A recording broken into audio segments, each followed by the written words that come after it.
Hello and welcome to an evening poetry reading. As always, I'm Jake. I'm a professional voice actor and I love classic literature.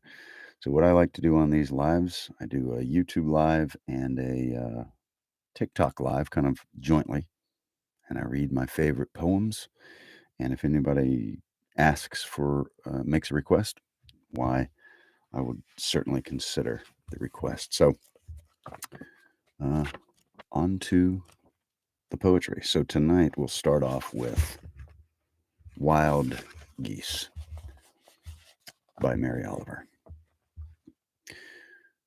You do not have to be good. You do not have to walk on your knees for 100 miles through the desert repenting. You only have to you only have to let the soft animal of your body love what it loves. Tell me about despair, yours, and I will tell you mine. Meanwhile, the world goes on. Meanwhile, the sun and the clear pebbles of the rain are moving across the landscapes, over the prairies of the deep trees, the mountains and the rivers. Meanwhile, the wild geese, high in the clean blue air, are heading home again. Whoever you are, no matter how lonely, the world offers itself to your imagination, calls to you like the wild geese, harsh and exciting, over and over announcing your place in the family of things. Wild Geese, Mary Oliver.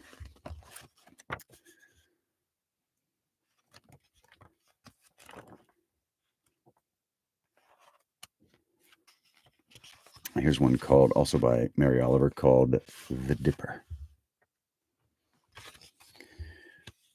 Once I saw in a quick falling, white veined stream among the leafed islands of the wet rocks a small bird, and knew it from the pages of a book.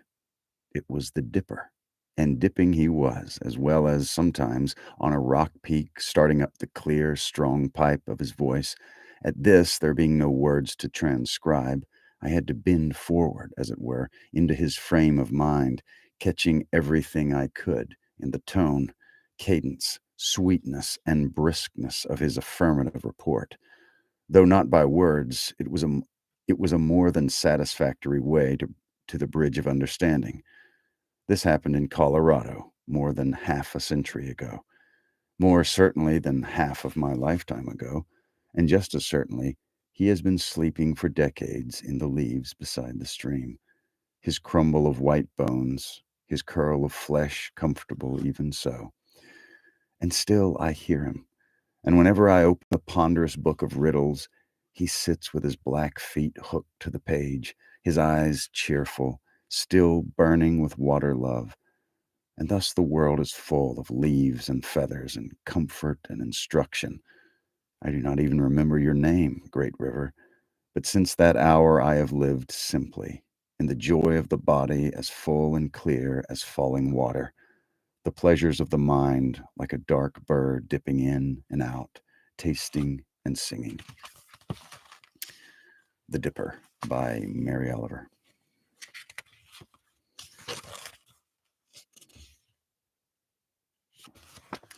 Another one, Goldfinches by Mary Oliver. Some goldfinches were having a melodious argument at the edge of a puddle. The birds wanted to bathe, or perhaps just to dip their heads and look at themselves, and they were having trouble with who should be first, and so on. So they discussed it while I stood in the distance, listening. Perhaps in Tibet and the old holy places, they also have such fragile bells. Or are these birds really just that? Bells come to us, come to this road in America. Let us bow our heads and remember how we used to do it. Say a prayer. Meanwhile, the birds bathe and splash and have a good time.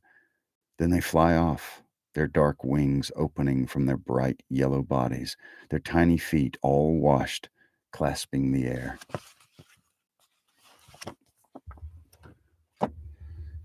Mary Oliver. Now we will do a little Emily Dickinson.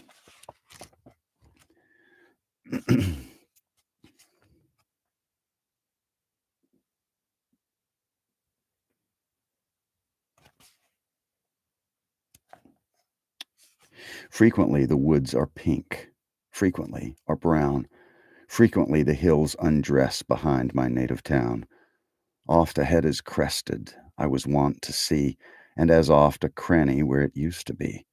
And the earth, they tell me, on its axis turned, wonderful rotation, but by 12 performed. Emily Dickinson. Here's another Emily Dickinson poem.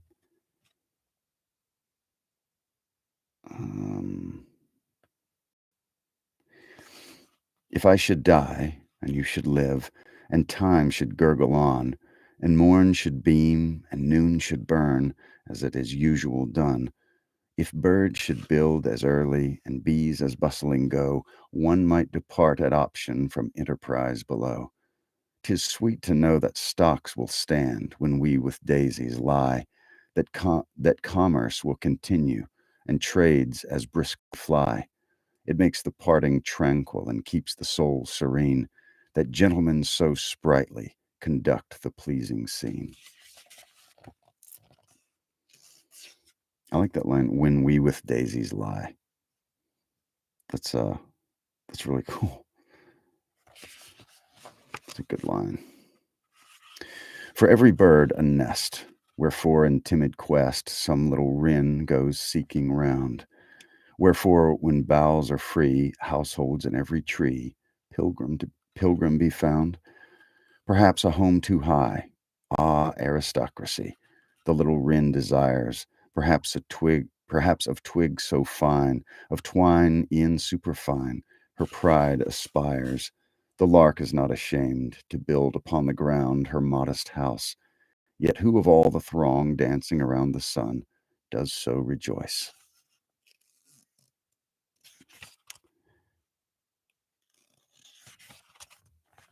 Emily Dickinson is one of my brother's favorite poets, and my brother is in the military and deployed right now. So whenever I read Emily Dickinson, I think of him, and I feel a little closer to him.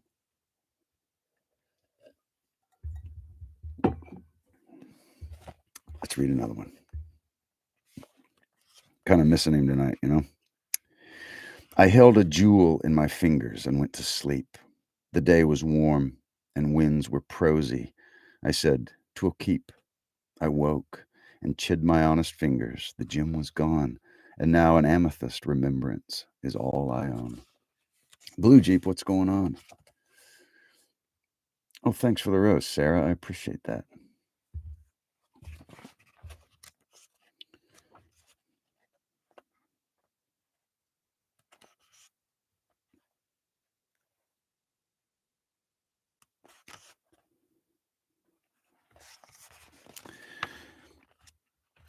Here's another Emily Dickinson. I died for beauty, but was scarce adjusted in the tomb, when one who died for truth was lain in an adjoining room.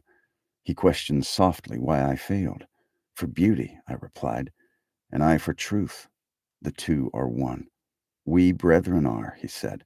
And so, as kinsmen met a night, we talked between the rooms until the moss had reached our lips and covered up our names.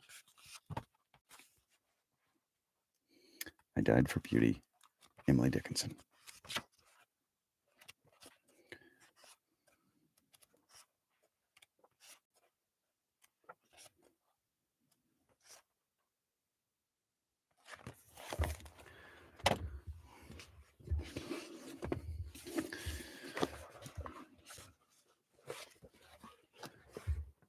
All right, let's do a little, if nobody has any requests, let's do a little John Keats.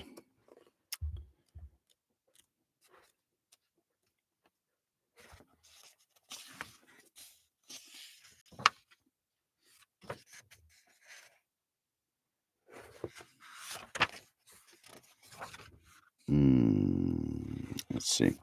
Okay, here's one, To Autumn by John Keats. If here where I am, it's in Mississippi, but it's the wind has started to move. The air's a little crisper. It's not as humid. It just feels like fall. It feels really good. And probably I'm assuming probably like that where you are. And this is a good sort of an ode to autumn by John Keats, and it's called To Autumn. Season of mists and mellow fruitfulness, close bosom friend of the maturing sun, conspiring with him how to load and bless with fruit the vines that round the thatch eaves run, to bend with apples the mossed cottage trees, and fill all fruit with ripeness to the core, to swell the gourd and plump the hazel shells with a sweet kernel, to set buddling more and still more later flowers for the bees, until they think warm days will never cease, for summer has o'erbrimmed their clammy cells. Who hath not seen thee oft amid thy store? Sometimes whoever seeks abroad may find thee sitting careless on a granary floor, thy hair soft lifted by the winnowing wind, or on a half-reaped furrow sound asleep, drowsed with the fume of poppies, while they look spares the next swath and all its twined flowers. And sometimes like a gleaner thou dost keep thy steady laden head across a brook, or by a cider press with patient look thou watchest the last oozings hour by hour. Where are the songs of spring? Ay, where are they? Think not of them. Thou hast thy music too, while barred clouds bloom the soft dying day, and touch the stubble plains with rosy hue. Then in a wailful choir the small gnats mourn among the river sallows, borne aloft or sinking as the light wind lives or dies, and full-grown lambs loud bleat from billy-born hedge crickets sing, and now with treble soft the redbreast whistles from a garden croft, and gathering swallows twitter in the skies.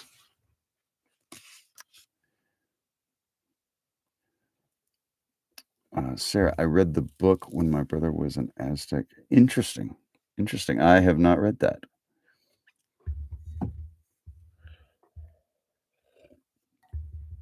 It was To Autumn by John Keats.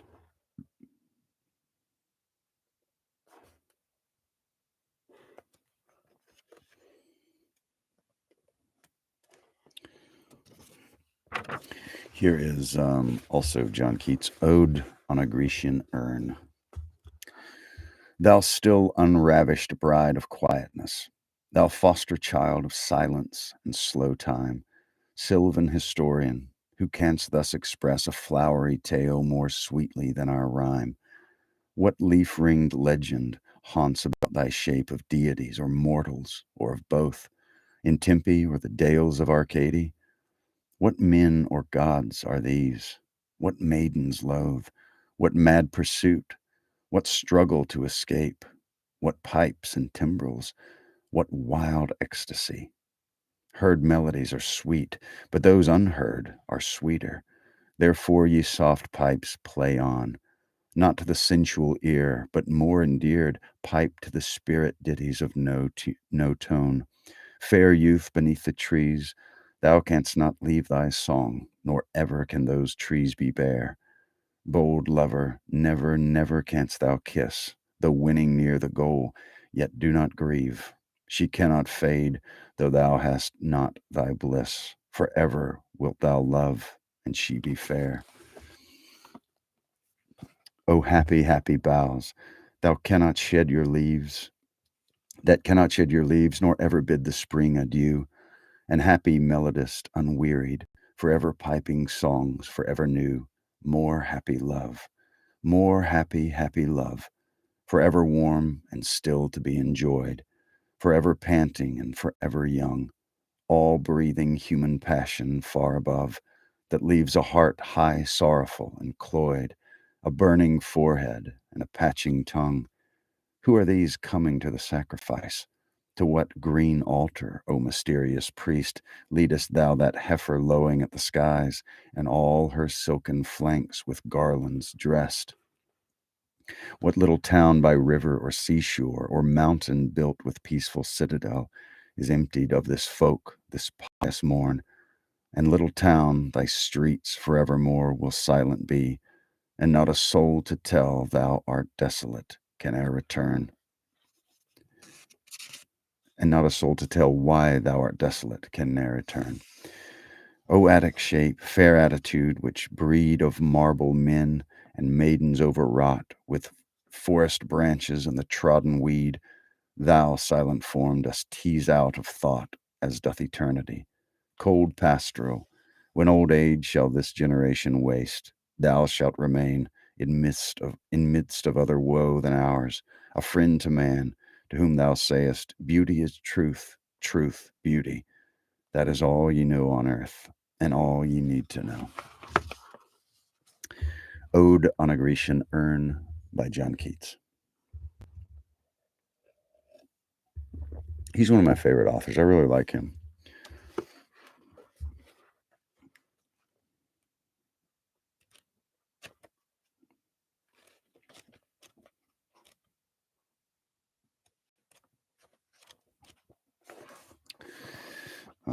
Let's see what else we got.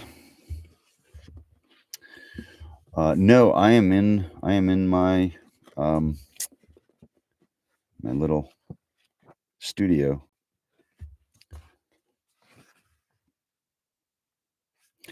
Sarah Teasdale, I shall not care.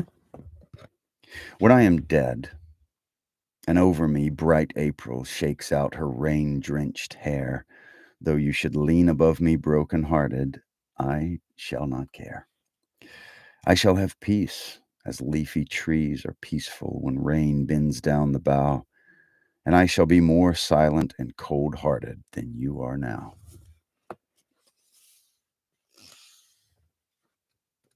Sarah Teasdale, I shall not care.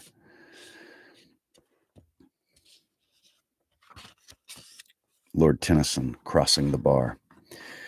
Sunset and evening star, and one clear call for me, and may there be no moaning of the bar when I put out to sea.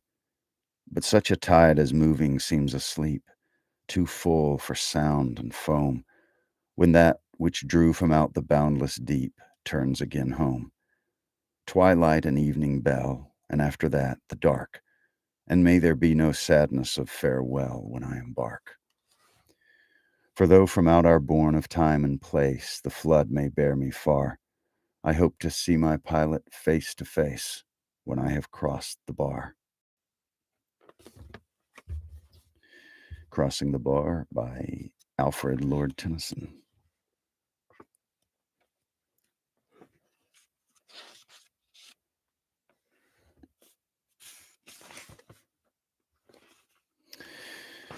Here's one from, it was written during World War I, called I Have a Rendezvous with Death by Allan Seeger. I have a rendezvous with death at some disputed barricade. When spring comes back with rustling shade and apple blossoms fill the air, I have a rendezvous with death when spring brings back blue days and fair. It may be he shall take my hand and lead me into his dark land and close my eyes and quench my breath. It may be I shall pass him still. I have a rendezvous with death on some scarred slope of battered hill when spring comes round again this year and the first meadow flowers appear. God knows 'twere better to be deep pillowed in silk and scented down, where love throbs out in blissful sleep, pulse nigh to pulse and breath to breath, where hushed awakenings are dear. But I've a rendezvous with death at midnight in some flaming town, when spring trips north again this year, and I to my pledged word am true. I shall not fail that rendezvous. Allan Seeger, I Have a Rendezvous with Death.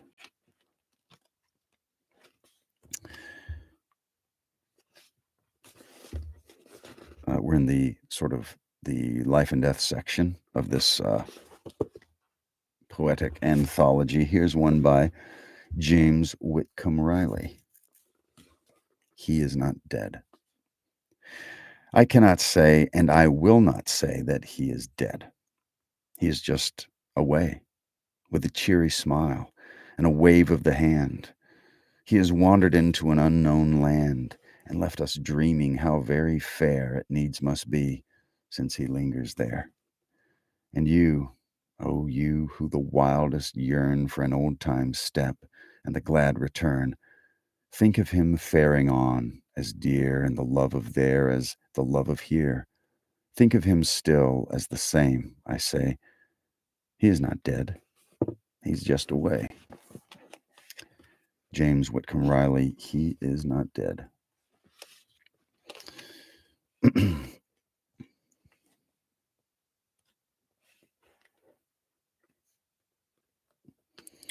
Walt Whitman, The Last Invocation. At the last, tenderly, from the walls of the powerful fortressed house, from the clasp of the knitted locks, from the keep of the well-closed doors, let me be wafted. Let me glide noiselessly forth with the key of softness, unlock the locks with a whisper. Set up the doors, O soul, tenderly, be not impatient. Strong is your hold, O mortal flesh. Strong is your hold, O love.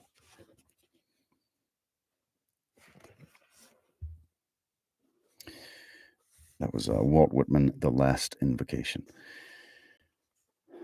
Hi, Joe. What's going on? Let me see if I can look that one up. This is Just to Say by Carlos Williams.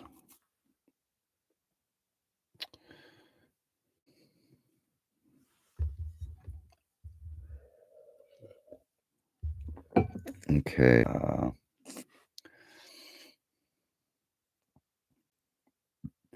Hey, Crystal. Those are great. Those are great. Let me look this one up first from Jill, and then I'll hop on those.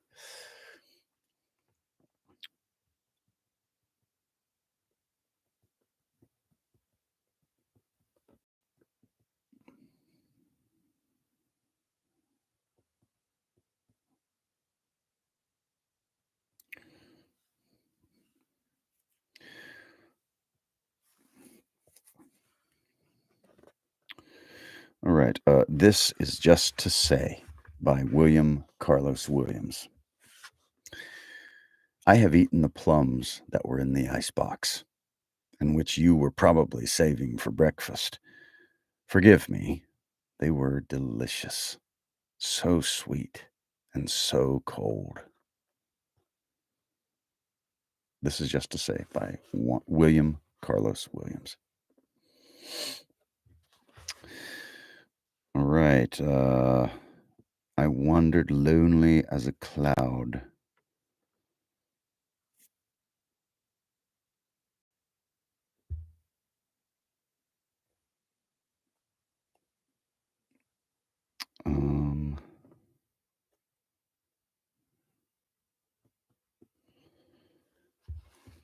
Okay.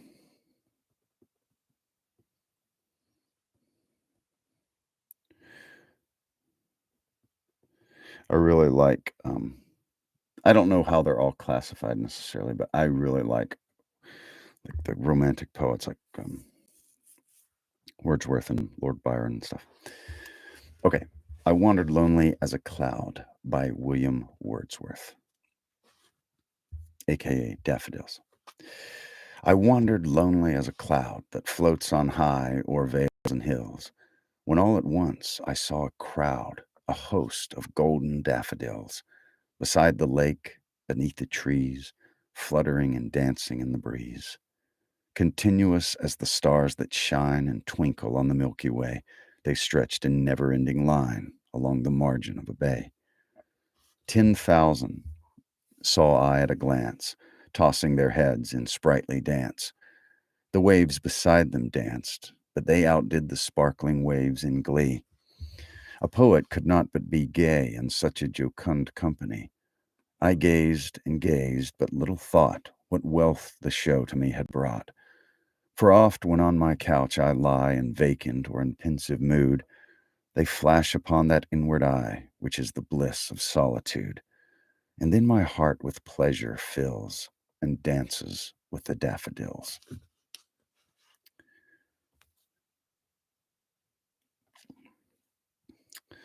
was Daffodils by William Wordsworth.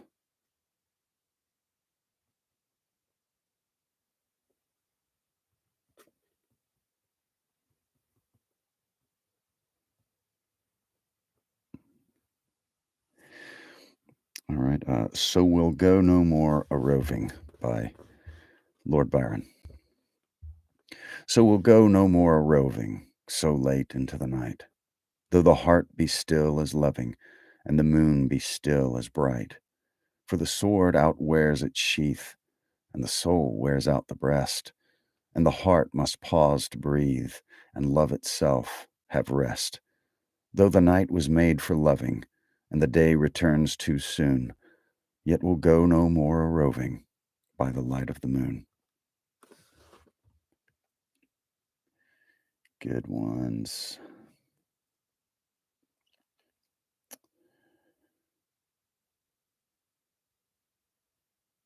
Krista B., you are very welcome. Those are, I love Tennyson too. Tennyson is phenomenal. Kimberly. Yeah, I didn't see which one you had commented. Which one were you talking about? But the last several that we've done, kind of the classics, I really enjoy. I like classic, like I would say some of my favorite stuff is in the 19th century and then some earlier, Christopher Marlowe, Shakespeare, um, a few like that. But 19th century had some pretty amazing writing come out of it. So that's one of my favorite time periods.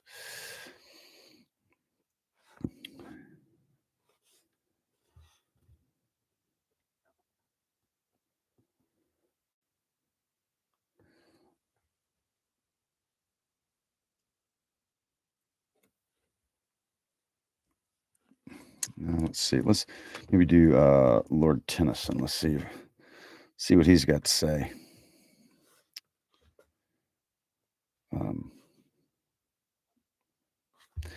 Here is Break, Break, Break.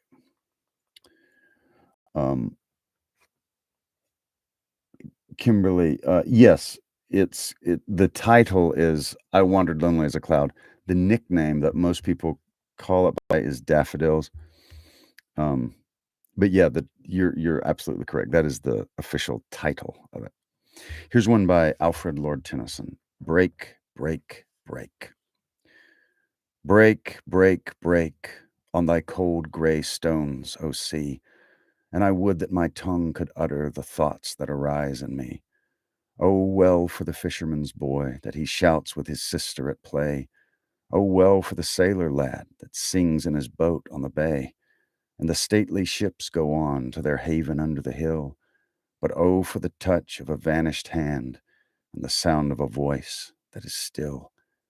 Break, break, break at the foot of thy crags, O sea. But the tender grace of a day that is dead will never come back to me. Lord Tennyson.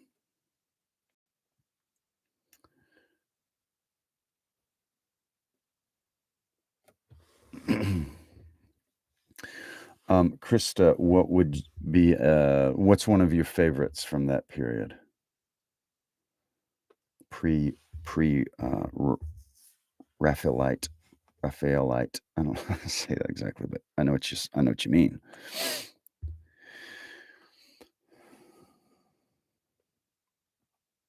I think it's funny when you can tell, sometimes you can tell if, like, especially if a kid, but like, you can tell someone that's a reader, but they don't get out much and talk to people because they'll mispronounce things, but know what they mean. So it's like they read them in a book. Anyway, I'm bad about that. Like, I know what you're talking about, but I might have mispronounced it.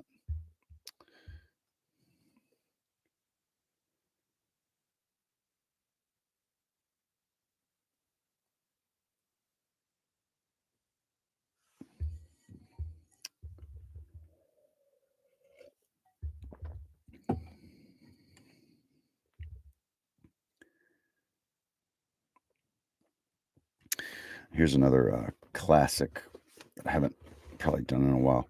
Saint Agnes Eve by Alfred Lord Tennyson. Deep on the convent roof, the snows are sparkling to the moon. My breath to heaven like vapor goes. May my soul follow soon. The shadows of the convent towers slant down the snowy sward, still creeping with the creeping hours that lead me to the Lord.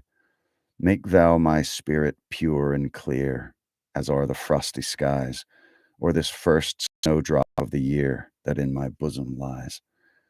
As these white robes are soiled and dark to yon shining ground, as this pale taper's earthly spark to yonder argent round, so shows my soul before the Lamb, my spirit before thee. So in mine earthly house I am, to that I hope to be. Break up the heavens, O Lord, and far through all yon starlight keen, draw me thy bride, a glittering star, in raiment white and clean. He lifts me to the golden doors, the flashes come and go. All heaven bursts her starry floors and strows her lights below. And deepens on and up, the gates roll back and far within. For me the heavenly bridegroom waits to make me pure of sin. The Sabbaths of eternity, one Sabbath deep and wide, a light upon the shining sea, the bridegroom with his bride. Saint Agnes Eve by Alfred Lord Tennyson. Thank you, Amy. I appreciate that. Oh, The Lady of Shalott. That's a good one. That's a phenomenal one. That's pretty long, but I mean, I got time if y'all do. I really like that one. I have it's on my YouTube. I recently recorded the whole thing and it's on my YouTube channel and my podcast. The link is in the bio.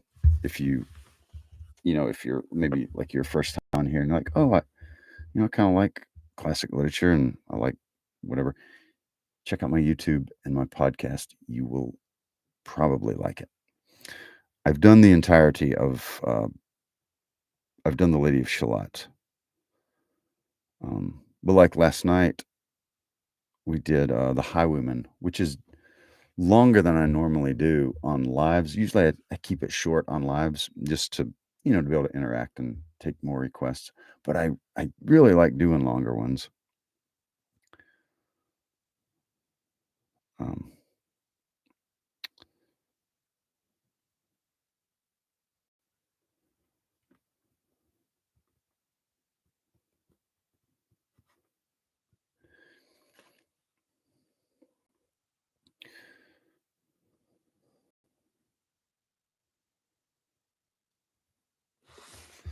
so we might do a couple shorter ones real quick.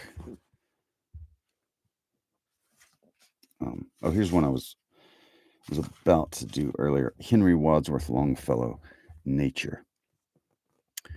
As a fond mother, when the day is o'er, leads by the hand her little child to bed, half willing, half reluctant to be led, and leave his broken playthings on the floor, still gazing at them through the open door, nor wholly reassured and comforted by promises of others in their stead, which, though more splendid, may not please him more. So nature deals with us, and takes away our playthings, one by one, and by the hand leads us to rest so gently that we go scarce knowing if we wish to go or stay, being too full of sleep to understand how far the unknown transcends the what we know. How far the unknown transcends the what we know. That's very profound. That's good.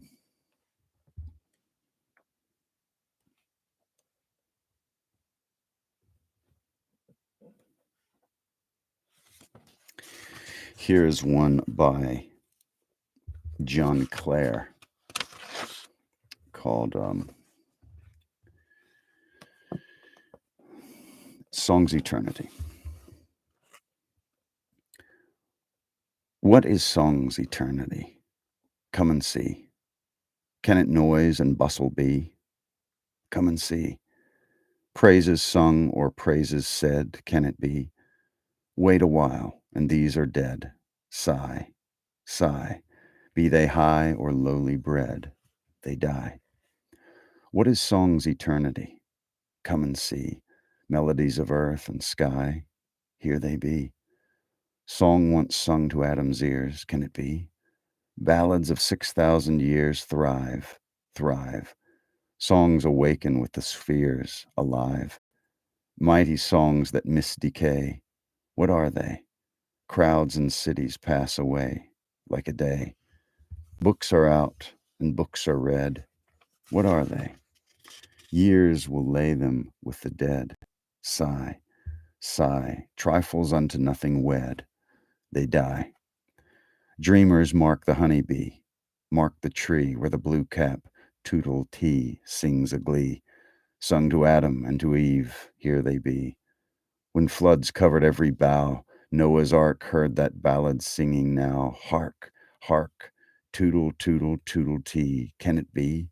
Pride and fame must shadows be? Come and see. Every season owns her own. Bird and bee sings creation's music on. Nature's glee is in every mood and tone. Eternity. John Clare, Song's Eternity.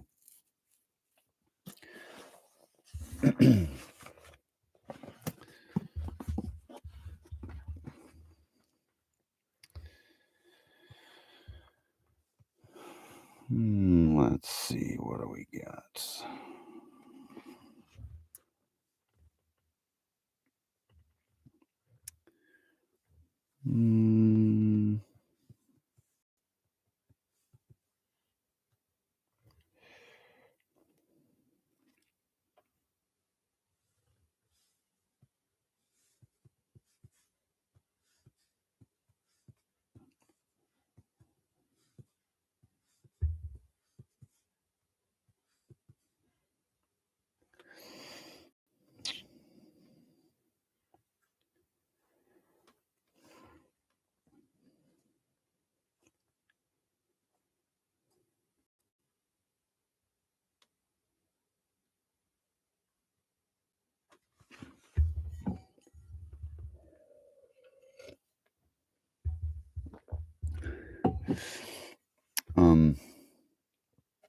Yeah, I haven't done that one yet.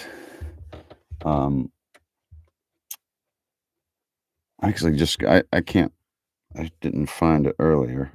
Just going off of the name, I'll be honest, I'm probably not going to do it.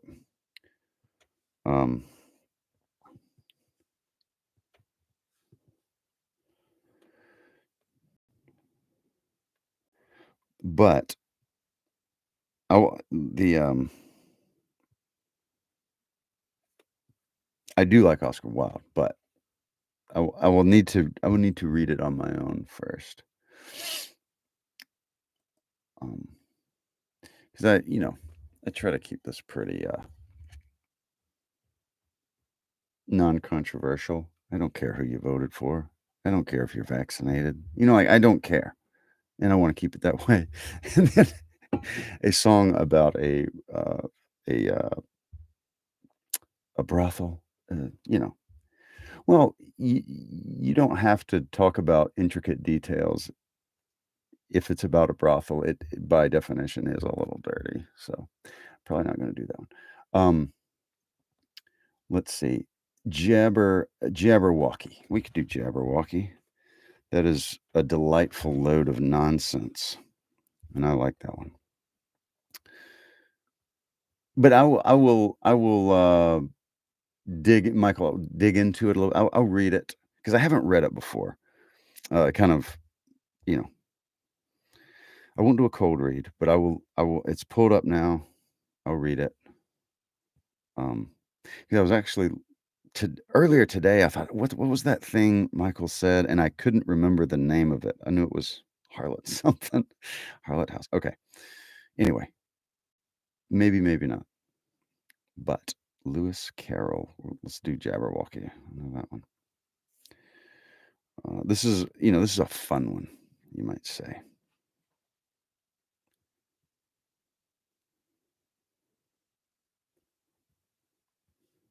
Jabberwocky.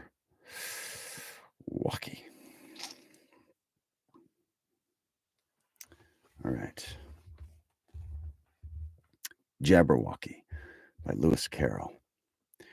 'Twas brillig and the slithy toves did gyre and gimble in the wabe. All mimsy were the borogoves, and the mome raths outgrabe. Beware the Jabberwock, my son, the jaws that bite, the claws that catch.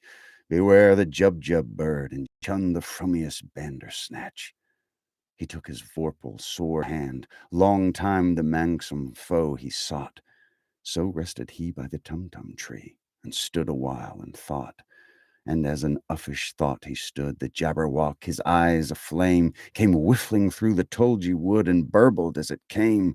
1, 2, 1, 2, and through the vorp blade went snicker snack. He left it dead, and with its head he went galumphing back.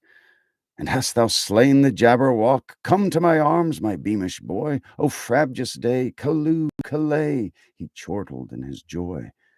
'Twas brillig and the slithy toves did gyre and gimble in the wabe. All mimsy were the borogoves, and the mome raths outgrabe. Good one. Good one.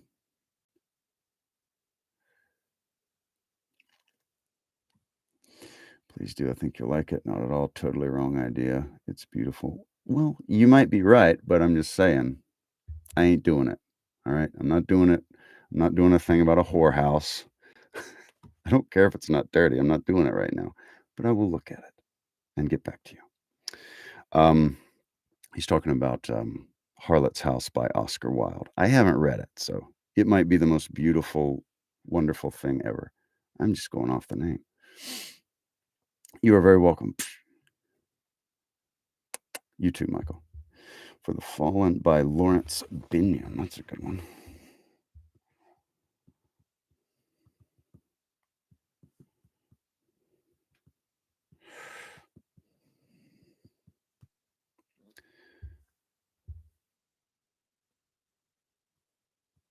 But having not read it, I will say I really like Oscar Wilde's writing style. So I am sure you're right. I'm not arguing with you per se, but just since I haven't experienced it myself. Okay. For the Fallen by Lawrence Binyon. With proud thanksgiving, a mother for her children, England mourns for her dead across the sea. Flesh of her flesh they were, spirit of her spirit, fallen in the cause of the free. Solemn the drums thrill, death august and royal sings sorrow up into immortal spheres. There is music in the midst of desolation, and a glory that shines upon our tears. They went with songs to the battle. They were young, straight of limb, true of eye, steady and aglow. They were staunch to the end against odds uncounted. They fell with their faces to the foe. They shall not grow old, as we that are left grow old. Age shall not weary them, nor the years condemn. At the going down of the sun and in the morning, we will remember them. They mingle not with their laughing comrades again. They sit no more at familiar tables of home. They have no lot in our labor of the daytime. They sleep beyond England's foam. But where our desires are and our hopes profound, felt as a wellspring that is hidden from sight, to the innermost heart of their own land they are known, as the stars are known to the night. As the stars that shall be bright when we are dust, moving in marches upon the heavenly plain, as the stars that are starry in the time of our darkness, to the end they remain. Love that one. Love that one.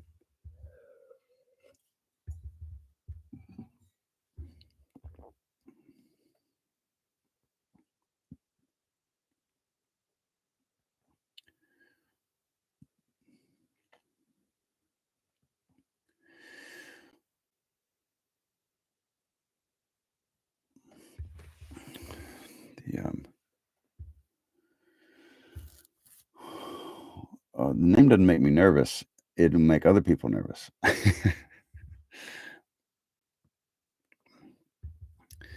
The try to keep kind of a non-controversial vibe around here, and we're gonna harsh that mellow if we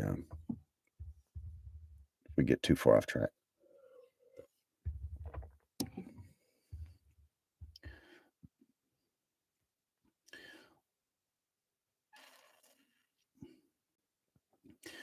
Pantherium, actually, interior. Oh yeah, for that last one for um the last one we just did. What did we just do? The the line with "They shall not grow old."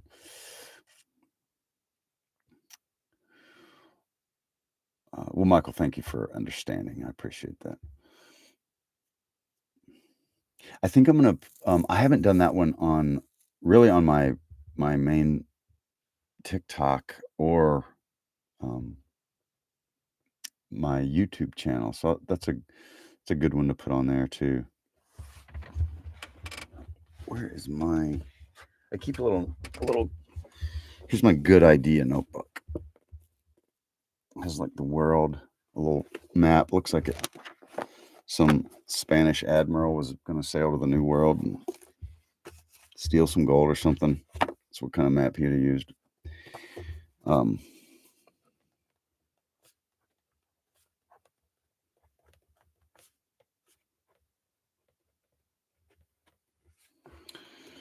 uh,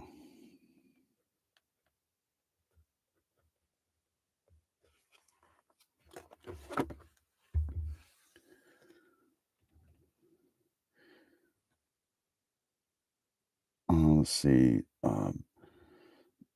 Auden, Stop All the Clocks. Good one. Lord Byron, Shelley. Absolutely. Let's see.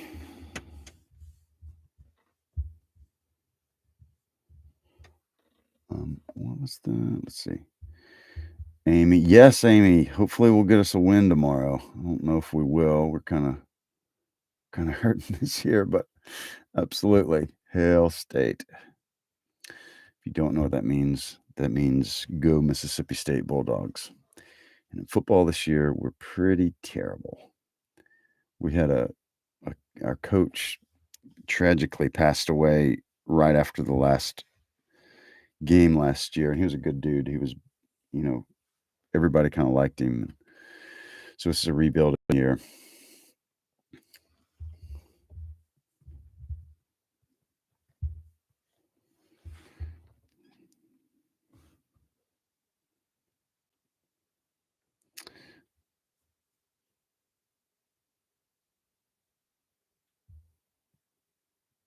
Okay, let's see.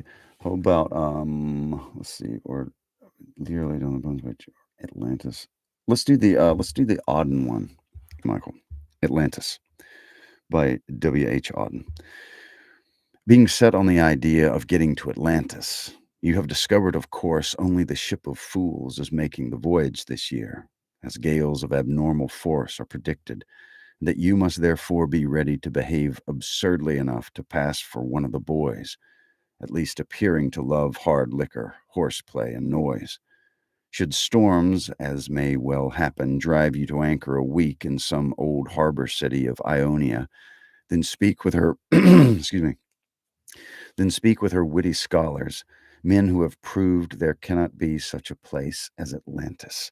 Learn their logic, but notice how subtly how it subtly betrays their enormous simple grief. Thus they shall teach you the ways to doubt that you may believe.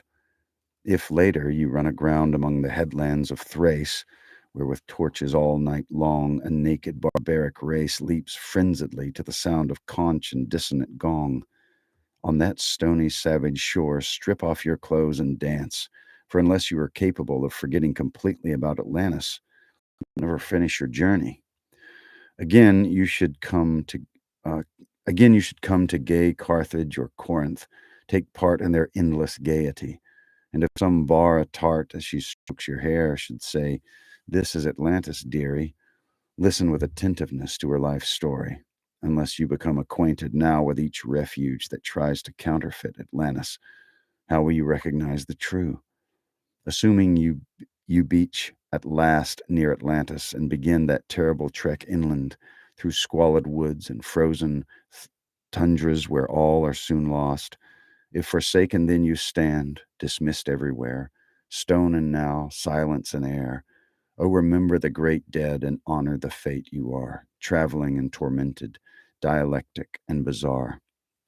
Stagger onward, rejoicing, and then, if perhaps having actually got to the last coal, you collapsed with all Atlantis shining below you, yet you cannot descend, you should still be proud, even to have allowed just to peep at Atlantis in a poetic vision. Give thanks and lie down in peace, having seen your salvation.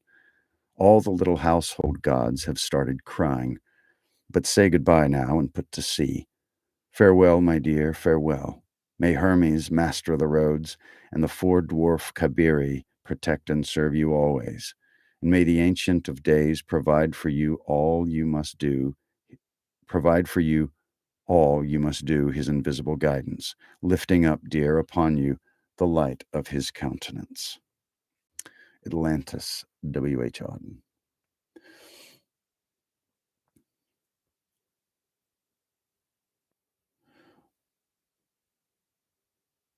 You bet, Michael.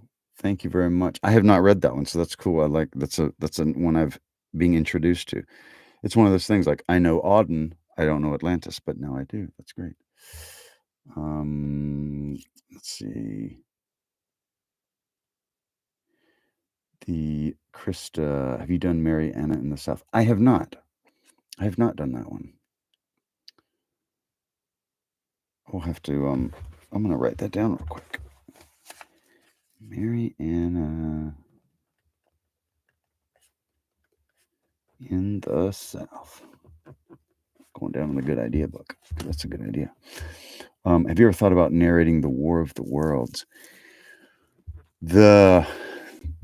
Not really, but what I would tell people is get on YouTube and look up Orson Welles' production of that. It's on YouTube and it's magnificent. But that would be fun. That would be a fun one to do.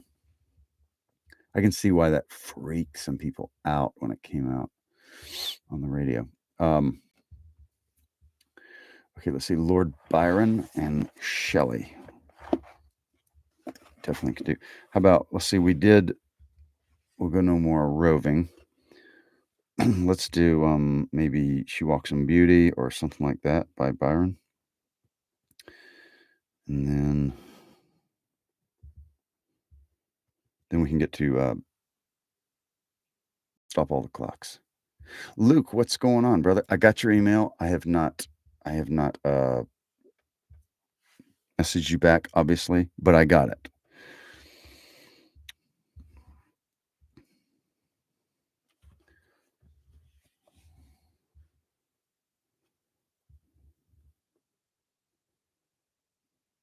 Well, no, my pad is acting up.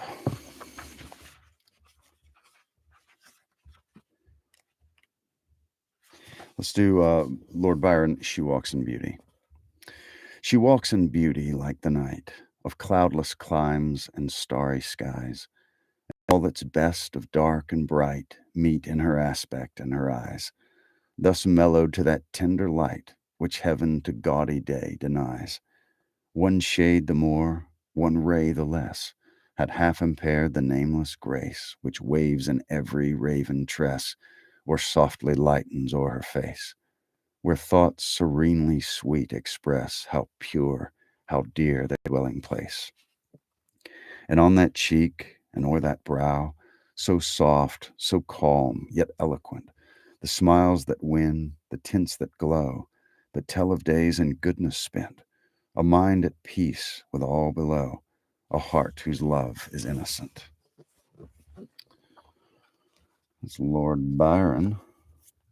She walks in. Let's try to find some Shelley, whether that's some. See, oh, there's several in here.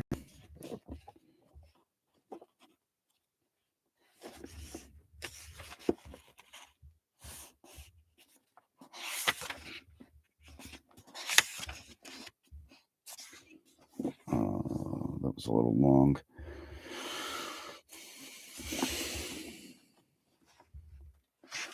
Love's Philosophy. I like this one.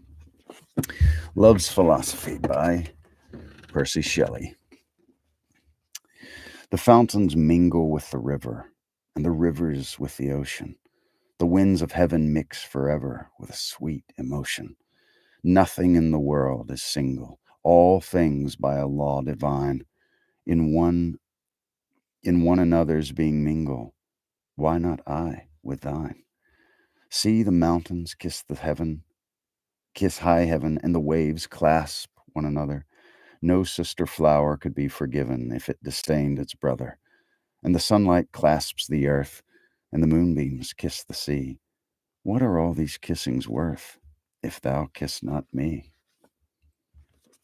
It's a smooth-tongued little fella right there. That's good. Stop all the clocks. My iPad is going nutso on me, so I'm having to look it up in this book. I'm 90% sure it's in here, but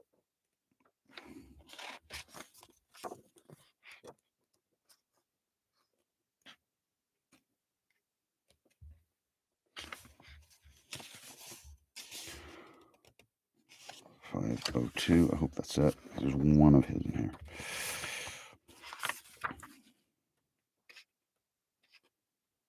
Nope, it didn't. Dang it.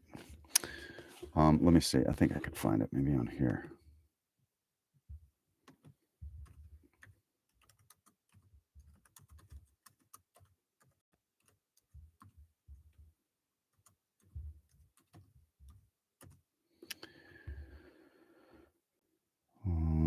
Okay. Let's see. Stop all the clocks. Funeral blues, etc. Stop all the clocks by W.H. Auden. Stop all the clocks. Cut off the telephone. Prevent the dog from barking with a juicy bone. Silence the pianos, and with a muffled drum, bring out the coffin. Let the mourners come. Let aeroplanes circle moaning overhead, scribbling on the sky the message, he is dead. Put crape bows round the white necks of the public doves. Let the traffic policemen wear black cotton gloves. He was my north, my south, my east and west, my working week and my Sunday rest, my noon, my midnight, my talk, my song. I thought that love would last forever. I was wrong. The stars are not wanted now. Put out every one.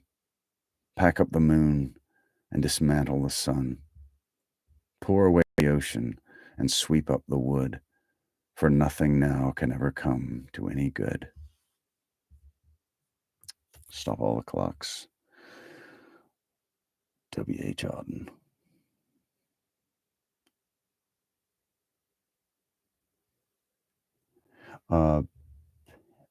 Panthera. Yes, that is a big red one. I was in the big red one. Once upon a time in another life. I used to love philosophy. Get a girl to go to a dance with me freshman year. You told her you wrote it. Hey, that's good. That's good. Did it work? I'm assuming that she definitely went with you.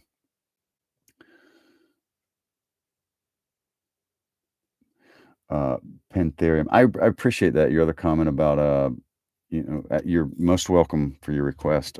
Yeah, check out my YouTube and podcast or whatever. If you do those kinds of things, I got a lot of stuff on there and a lot of much longer stuff than I do here on lives. I do a lot of short stories. I love doing short stories. I just did one called "The Lady and the Tiger." I just did one called I've done The Ransom of Red Chief. The Celebrated Jumping Frog of Calaveras County by Mark Twain, that kind of thing. So definitely check it out. Okay, I'm backing up on my comments here on the old TikTok comments. A good one for October. Let's see, what's a good one for October? Anybody on YouTube know a good one for October? Probably there's a When the Frost is on the Pumpkin. That's a good one. That's a real good one. I think that's James Whitcomb Riley. It just reminds me of October. I don't know if it mentions October, but it's an October sounding one.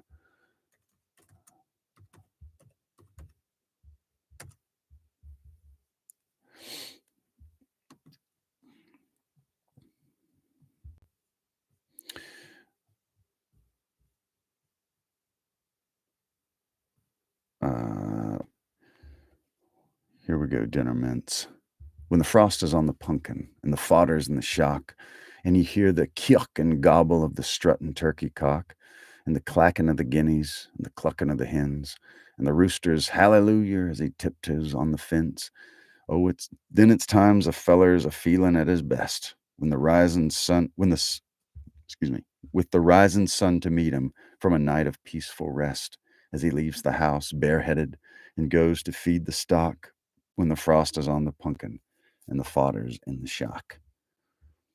So that's the first stanza. It's kind of a longer-ish one. It's got several more, but that's a good one. When the Frost is on the Pumpkin by James Whitcomb Riley. Five Alarm Kitchen. Yes, I have read Fiddler's Green before. Definitely a good Calverman's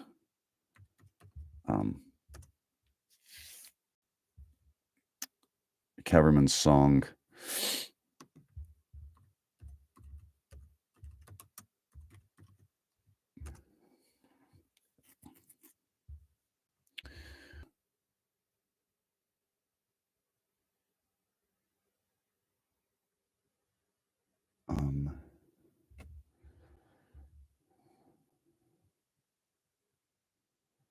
So I can find it. Okay, let's see. Poem. Let's see if we can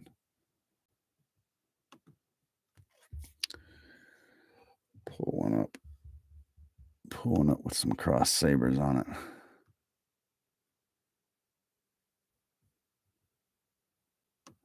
I see there's a bunch of pictures, but I don't know if I can zoom in enough to actually read them.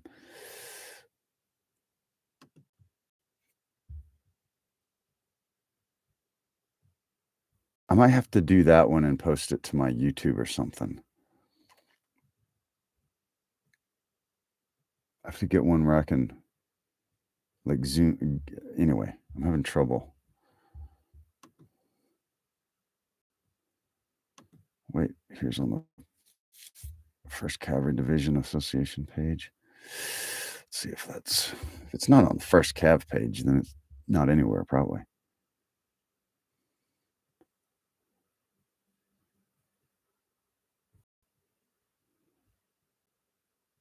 Okay, here we go. Here is Five Alarm. Are you still in here? You still in the chat?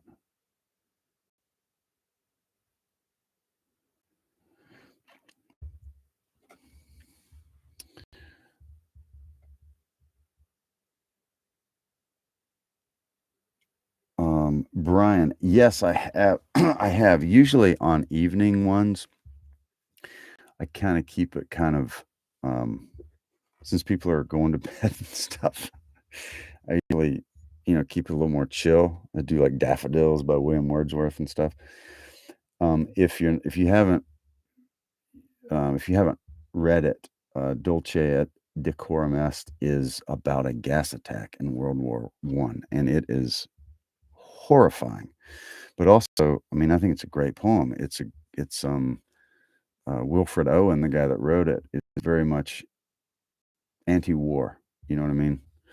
I think that ought to be on like in the appropriations room where they fund the military in Congress. That poem ought to be on the wall. You know what I mean? Like, you don't mess around with war. You don't play around with it. It's horrific. Because the fat cats up in Washington that vote and send people to war and send money to other countries to fight wars and kill other people in other countries, they don't really realize what's going on a lot of the time. War's horrific. And so I don't really want to read it because it's so graphic. But I encourage everyone to read it because it's really good. And I will do it other times. Sometimes I'll do kind of a different flavor, but tonight I'm kind of, winding down for bed type of poems. But yeah, Death of a Balter at Gunnern, Dulce et Decorum Est, those are graphic, and but they need to be read. You need to read them.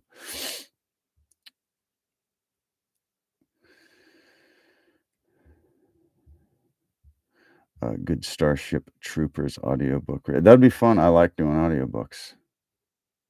Okay, 5 alarm. We are about to do Fiddler's Green, one cavalryman to another. I was in a cavalry unit as well.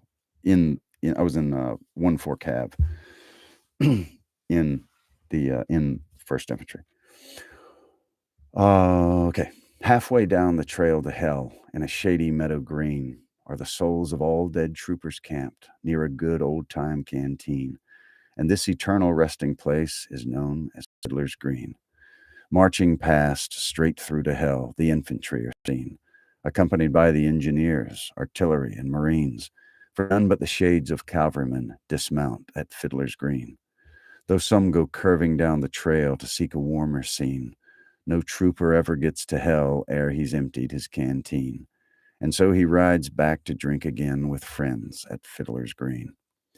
And when a man and horse go down beneath a saber keen, or in a roaring charge of fierce melee you stop a bullet clean, and the hostiles come to get your scalp, just empty your canteen, put your pistol to your head, and go to Fiddler's Green. That last line, I've heard people that are not cavalrymen or that don't know anything about the Indian Wars of the mid 19th century say, that's, whatever. It's promoting suicide. It's not really. We've fought opponents in the past, and in many cases, we brought it on ourselves. They were just camping out on the plains, trying to live their life, and we wanted their land. So, we brought it on ourselves. I'm not saying they were like in the wrong necessarily, but if you got caught by a Lakota, you were going to go slow, and so you didn't want to do that. So those guys would generally leave the last round for themselves in a fight out on the plains, and that's what that's referring to.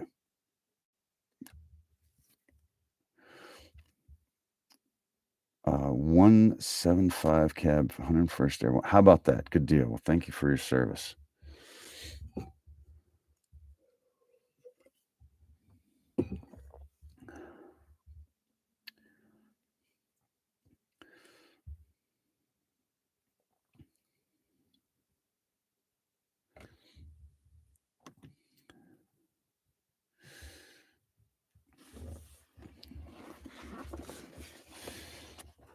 All right. Let's see. We might do one more.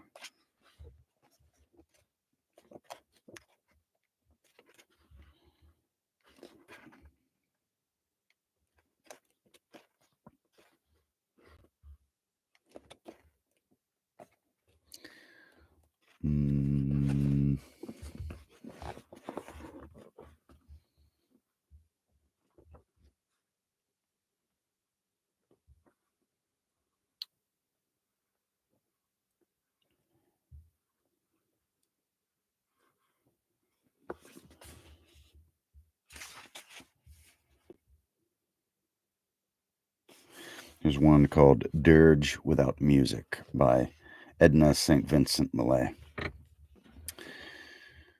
I am not resigned to the shutting away of loving hearts in the hard ground. So it is, and so it will be, for so it has been, time out of mind. Into the darkness they go, the wise and the lovely, crowned with lilies and with laurel they go, but I am not resigned. Lovers and thinkers into the earth with you, be one with the dull, the indiscriminate dust, a fragment of what you felt, of what you knew, A formula, a phrase remains, but the best is lost. The answers, quick and keen, the honest look, the laughter, the love, they are gone. They are gone to feed the roses. Elegant and curled is the blossom, fragrant is the blossom. I know, but I do not approve. More precious was the light in your eyes than all the roses of the world. Down, down, down into the darkness of the grave. Gently they go, the beautiful, the tender, the kind. Quietly they go, the intelligent, the witty, the brave. I know, but I do not approve, and I am not resigned. Dirge without music. Edna St. Vincent Millay.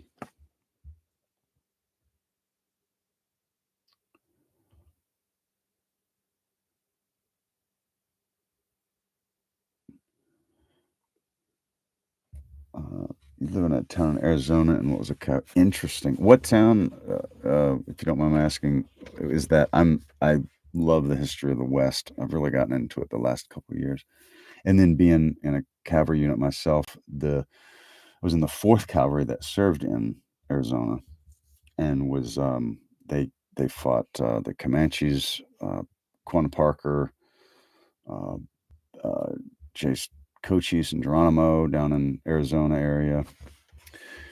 And anyway, it's just fascinating.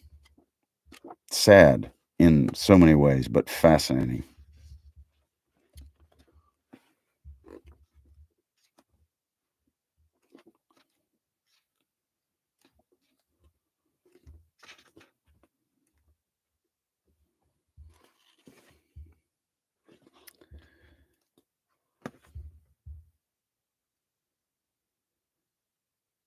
Camp Verde. Okay, very cool. Very cool. Interesting. Camp Verde Day. That sounds really like like a very interesting time.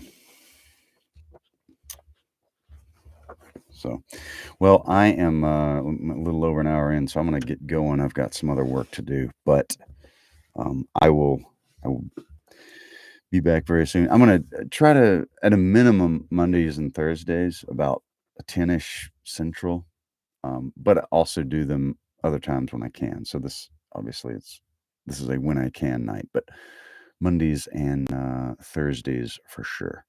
So yeah, I'm gonna going parts of the fort or still. Oh, that's really cool. I love battlefields and stuff like that. I just went this year. I don't know. A few weeks ago, I went to Little Bighorn again.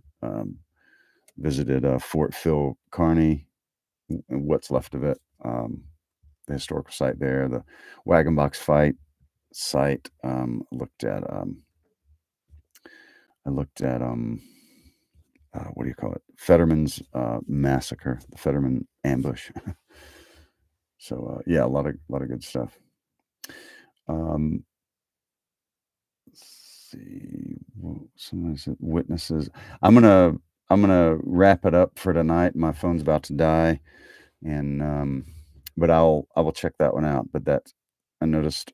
Did you say that one is a October one or something? I thought you were talking to someone else. But yeah. Anyway, I'm gonna get going. But good to see y'all, and yeah, I think I would love it too. I love that kind of stuff. But anyway, have a great night, and hopefully I'll talk to y'all soon.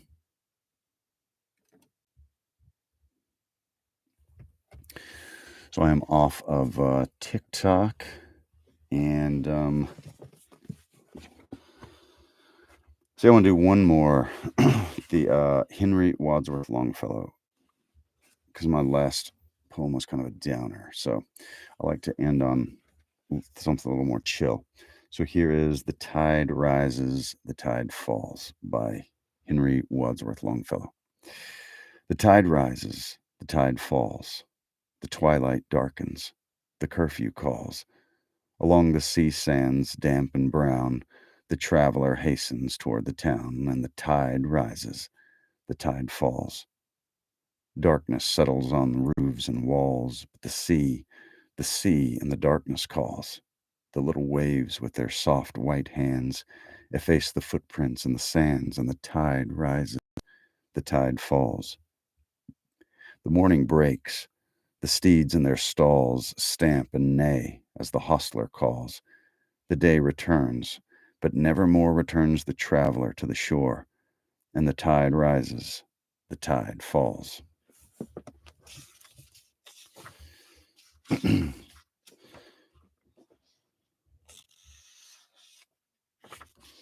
So that was, Henry Wadsworth Longfellow. Lord Tennyson. Here's one by Lord Tennyson. If love be love. If love be love. If love be ours. Faith and unfaith can ne'er be equal powers. Unfaith in aught is want of faith in all. It is the little rift within the lute that by and by will make the music mute, and ever widening slowly silence all. The little rift within the lover's lute, or little pitted speck in garnered fruit, that rotting inward slowly moulders all. It is not worth the keeping. Let it go. But shall it? Answer, darling. Answer, no. And trust me not at all, or all in all. Alfred Lord Tennyson. Here is Sidney King Russell, Midsummer. You loved me for a little. Who could not love me long? You gave me wings of gladness and lent my spirit song. You loved me for an hour, but only with your eyes.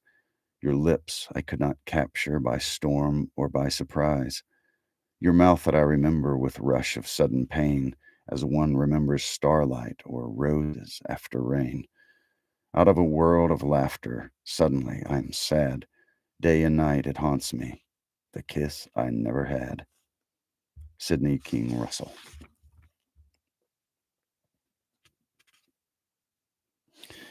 Here's one on love by Khalil Gibran. When love beckons to you, follow him, though his ways are hard and steep, and when his wings enfold you, yield to him, though the sword hidden among his pinions may wound you, and when he speaks to you, believe in him, though his voice may shatter your dreams as the north wind lays waste the garden. For even as love crowns you, so shall he crucify you. Even as he is for your growth, so is he for your pruning. Even as he ascends to your height and caresses your tenderest branches that quiver in the sun, so shall he descend to your root and shake them in their clinging to the earth. Like sheaves of corn, he gathers you unto himself. He threshes you to make you naked. He sifts you to free you from your husks. He grinds you to whiteness. He kneads you until you are pliant. And then he assigns you to his sacred fire, that you may become sacred bread for God's sacred feast. Love gives aught but itself, and takes naught but from itself. Love possesses not, nor would it be possessed, for love is sufficient unto love. We're in the love section of my anthology here, classic poetry. And I love love poems. That's one of my favorite things. Here's one by Ralph Waldo Emerson called Give All to Love. Give all to love. Obey thy heart. Friends, kindred, days, estate, good fame, plans, credit, and the muse, nothing refuse. 'Tis a brave master. Let it have scope. Follow it utterly. Hope beyond hope. High and more high it dives into noon, with wing unspent, untold intent. But it is a god, knows its own path and the outlets of the sky. It was not for the mean. It requireth courage stout, souls above doubt, valor unbending. Such 'twill reward. They shall return more than they were, and ever ascending. Leave all for love. Yet hear me yet, one word more, thy heart beloved, behooved, one pulse more of firm endeavor.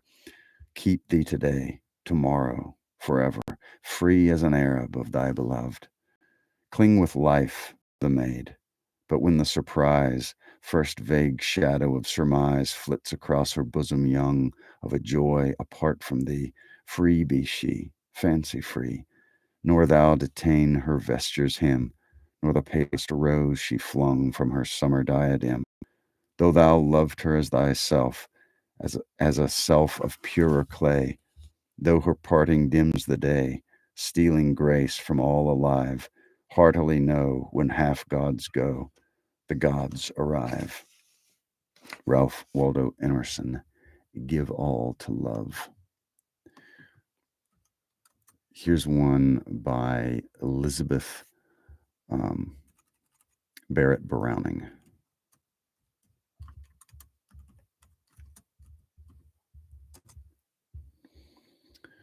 It's called If Thou Must Love Me. It is Sonnet 14 from Sonnets from the Portuguese. If thou must love me, let it be for naught, except for love's sake only.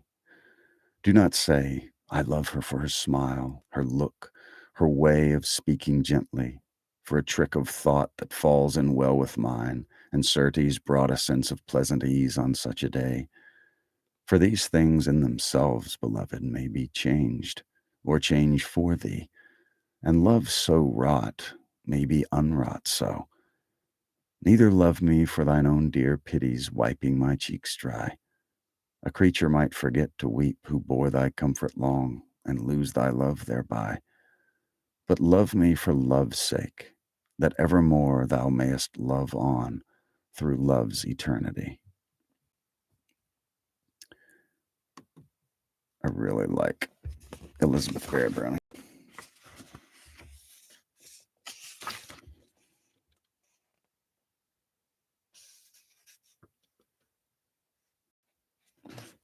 Here's William Shakespeare's Sonnet 29.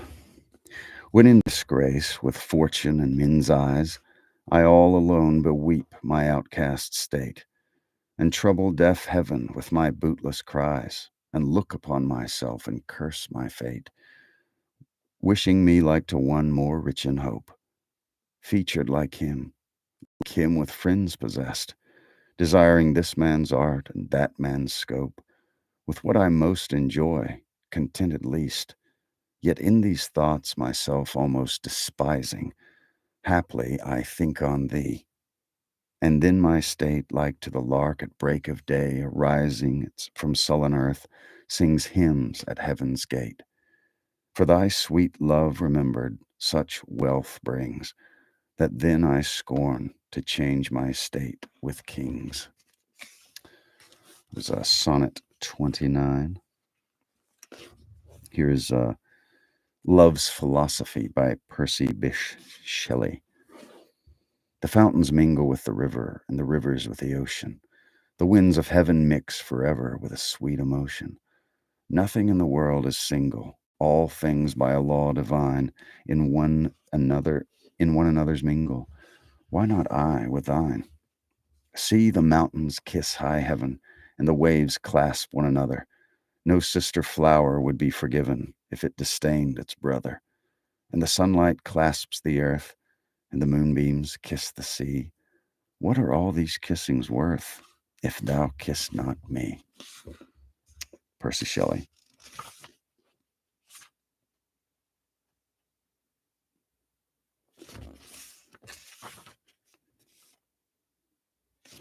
Here's another one by Elizabeth Barrett Browning. This one is number 43 from Sonnets from the Portuguese. How do I love thee? Let me count the ways. I love thee to the depth and breadth and height my soul can reach when feeling out of sight for the ends of being in ideal grace.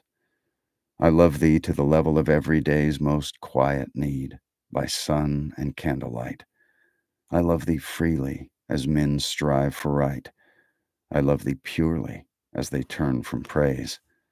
I love thee with the passion put to use in my old griefs and with my childhood's faith. I love thee with a love I seem to lose with my lost saints. I love thee with the breath, smiles, tears of all my life. And if God choose, I shall but love thee better after death. Elizabeth Barrett Browning. Here's one by John Donne, The Legacy. Last I died, and dear I die, as often as from thee I go, though it must be an hour ago, and lovers' hours be full eternity. I can remember yet that I something did say, and something did bestow. Though I be dead, which sent me, I might be mine own executor and legacy. I heard me say, tell her anon, that myself, that is you, I, did kill me, and when I felt me die, I bid me send my heart when I was gone. But alas, could there find none. When I had ripped and searched where heart should be, it killed me again, that I who still was true in life in my last will should cozen you. Yet I found something like a heart, but colors it and corners had. It was not good, it was not bad, it was entire to none, and few had part, as good as could be made by art, it seemed, and therefore for our loss be sad.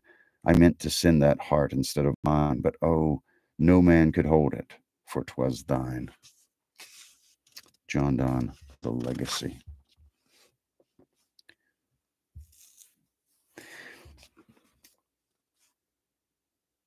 Here is another by Percy Shelley called To, T-O. One word is too often profaned for me to profane it, one feeling too falsely disdained for thee to disdain it. One hope is too like despair for prudence to smother, and pity from thee more dear than that from another. I can give not what men call love, but wilt thou accept not the worship the heart lifts above, and the heavens reject not the desire of the moth for the star, of the night for the morrow, the devotion to something afar from the sphere of our sorrow?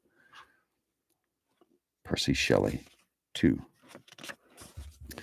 Here is When Our Two Souls Stand Up by Elizabeth Barrett Browning. When our two souls stand up erect and strong, face to face, silent, drawing nigh and nigher, until the lengthening wings break into fire, at either curved point, what bitter wrong can the earth do to us, that we should not long be here contented? Think. In mounting higher, the angels would press on and aspire to drop some golden orb of perfect song into our deep, dear silence. Let us stay rather on earth, beloved, where the unfit, contrarious moods of men recoil away, and isolate pure spirits, and permit a place to stand and love in for a day, with darkness and the death hour rounding it. Elizabeth Barrett Browning, When Our Two Souls Stand Up. The Passionate Shepherd to His Love by Christopher Marlowe. Come live with me and be my love, and we will all the pleasures prove that hills and valleys, dales and fields, and all the craggy mountains yield. And we will sit upon the rocks, sing the shepherds feed their flocks by shallow rivers to whose falls melodious birds sing madrigals. And I will make thee beds of roses and 1,000 fragrant posies, a cap of flowers and a kirtle, embroidered all with leaves of myrtle, a gown made of the finest wool, which from our pretty lambs we pull, fair lined slippers for the cold, with buckles of the purest gold, a belt of straw and ivy buds, with coral clasps and amber studs. And if these pleasures may thee move, come live with me and be my love. The shepherd swain shall dance and sing for thy delight each May morning.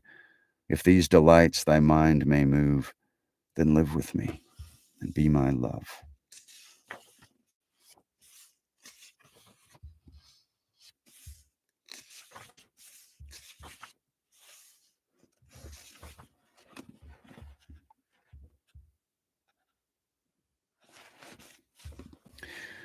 Let me not to the marriage of true minds admit impediments.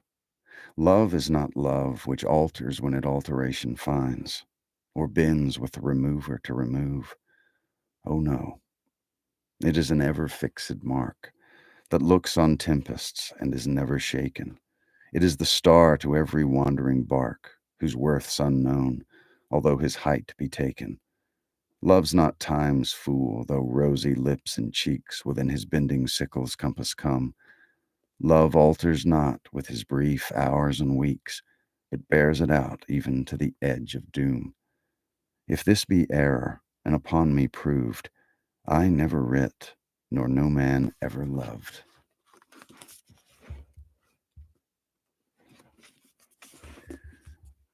Here is Robert Burns, A Red, Red Rose. Oh, my love is like a red, red rose that's newly sprung in June. Oh, my love is like the melody that's sweetly played in tune. As fair art thou, my bonny lass, so deep in love am I, and I will love thee still, my dear, till all the sea's gone dry. Till all the sea's gone dry, my dear, and the rocks melt with the sun, and I will love thee still, my dear, while the sands of life shall run. And fare thee well, my only love, and fare thee well a while, and I will come again, my love, though it were 10,000 mile.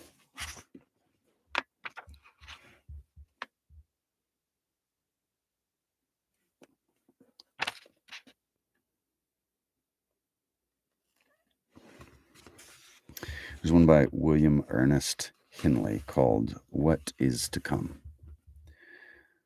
What is to come, we know not, but we know that what has been was good to show, better to hide, and best of all, to hear. We are the masters of the days that were. We have lived, we have loved, we have suffered, even so. Shall we not take the ebb who had the flow? Life was our friend. Now if it be our friend, dear though it spoil and break us, need we care what is to come? Let the great winds their worst and wildest blow, or the gold weather round us mellow slow.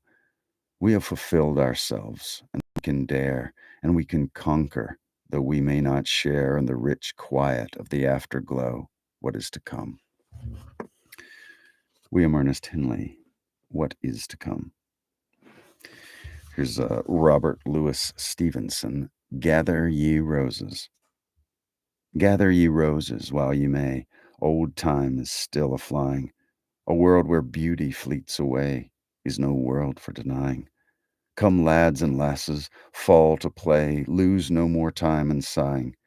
The very flowers you pluck today, tomorrow will be dying. And all the flowers are crying, and all the leaves have tongues to say, gather ye roses while ye may.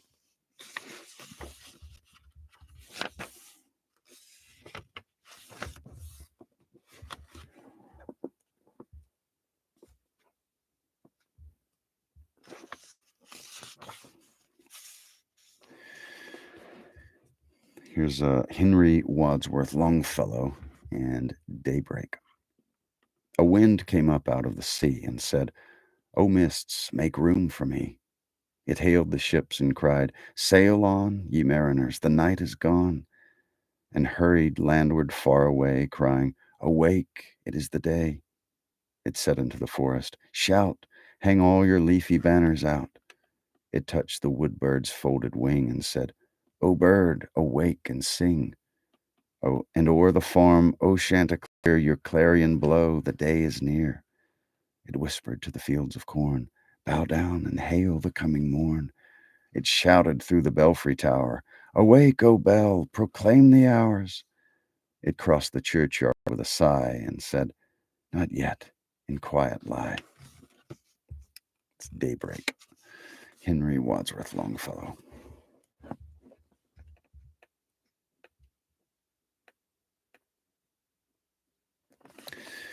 Christina Rosetti, A Birthday. My heart is like a singing bird whose nest is in a watered shoot. My heart is like an apple tree whose boughs are bent with thick-set fruit.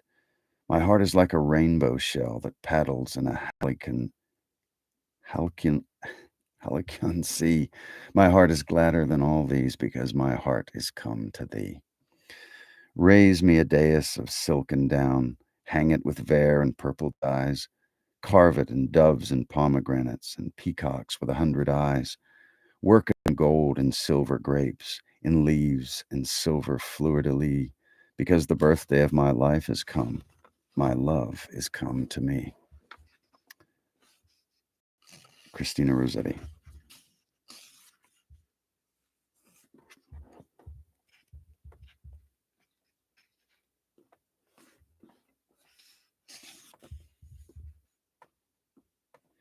Here's one by William Butler Yeats called Sailing to Byzantium. That is no country for old men.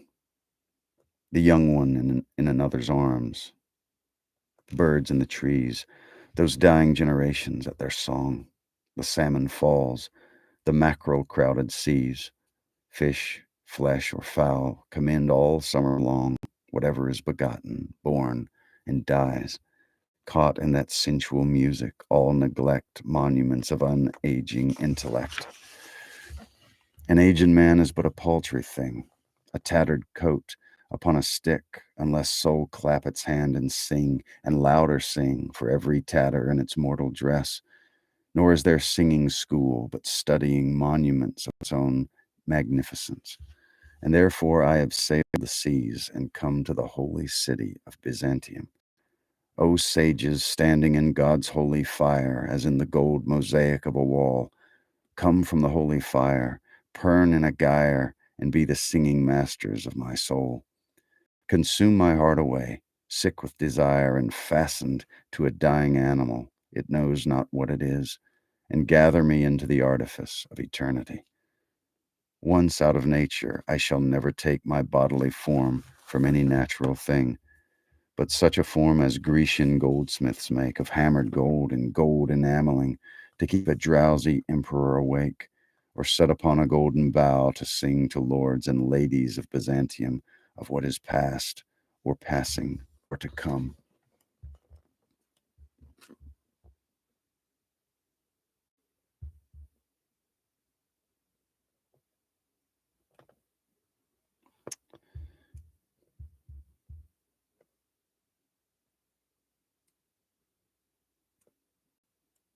Mm.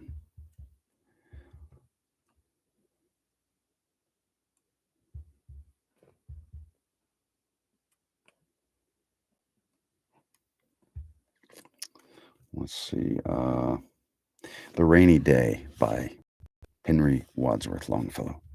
The day is cold and dark and dreary. It rains, and the wind is never weary. The vine still clings to the moldering wall, but at every gust the dead leaves fall, and the day is dark and dreary. My life is cold and dark and dreary. It rains, and the wind is never weary. My thoughts still cling to the moldering past, but the hopes of youth fall thick in the blast, and the days are dark and dreary. Be still, sad heart, and cease repining. Behind the clouds is the sun still shining. Thy fate is the common fate of all. Into each life some rain must fall. Some days must be dark and dreary. The Rainy Day, Henry Wadsworth Longfellow. Hope is the Thing with Feathers by Emily Dickinson. Hope is the thing with feathers that perches in the soul and sings the tune without the words and never stops at all. And sweeter and sweetest in the gale is heard, and sore must be the storm that could abash the little bird that kept so many warm.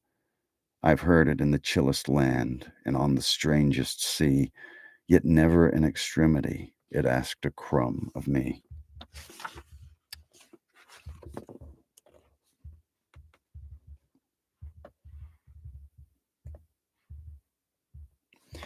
Here's one by Charles Swain called Home is Where There Is One to Love Us. Home's not merely four square walls, though with pictures hung and gilded. Home is where affection calls, filled with shrines the hearth had builded. Home, go watch the faithful dove sailing neath the heaven above us. Home is where there's one to love. Home is where there's one to love us. Home's not merely roof and room. It needs something to endear it. Home is where the heart can bloom, yet there's some kind lip to cheer it. What is home with none to meet, none to welcome, none to greet us? Home is sweet and only sweet where there's one we love to meet us. Charles Swain. Home is where there is one to love us.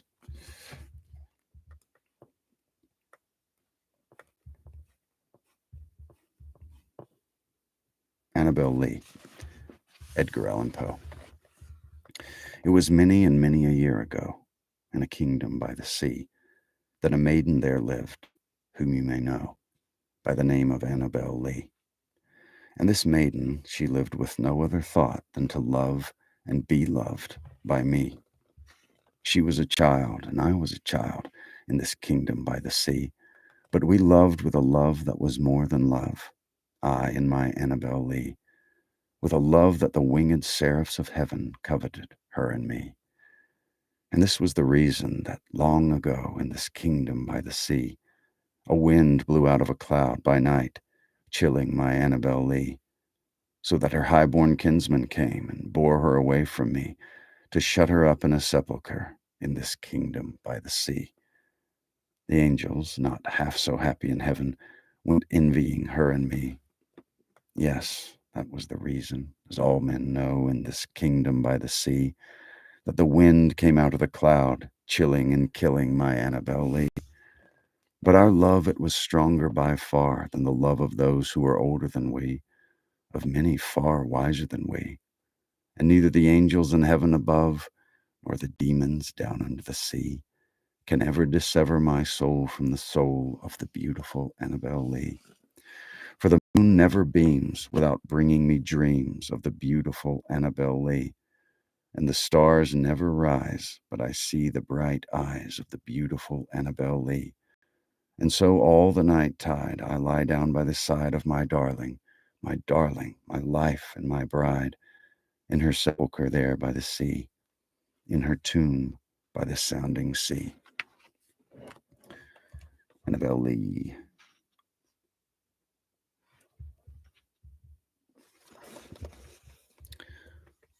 There's another sad downer. It's also very beautiful. Walt Whitman. O Captain, my Captain. O Captain, my Captain, our fearful trip is done. The ship has weathered every wrack. The prize we sought is won. The port is near. The bells I hear.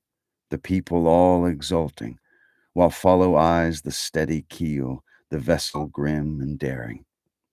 But oh heart, heart, heart, oh the bleeding drops of red, where on the deck my captain lies, fallen cold and dead. O Captain, my Captain, rise up and hear the bells. Rise up, for you the flag is flung, for you the bugle trills, for you bouquets and ribboned wreaths, for you the shores are crowding, for you they call, the swaying mass, their eager faces turning. Here, Captain, dear Father, this arm beneath your head. It is some dream that on the deck you've fallen cold and dead. My Captain does not answer. His lips are pale and still. My father does not feel my arm. He has no pulse nor will. The ship is anchored safe and sound, its voyage closed and done. From fearful trip the victor ship comes in with object won. Exult, O shores, and ring, O bells. But I with mournful tread walk the deck my captain lies, fallen cold and dead. O Captain, my Captain by Walt Whitman. She Dwelt Among the Untrodden Ways by William Wordsworth. She dwelt among the untrodden ways, beside the springs of Dove, a maid whom there was none to praise, and very few to love. A violet by a mossy stone, half hidden from the eye, fair as a star when only one is shining in the sky. She lived unknown, and few could know when Lucy ceased to be, but she is in the grave, and oh, the difference to me. William Wordsworth. She dwelt among the untrodden ways.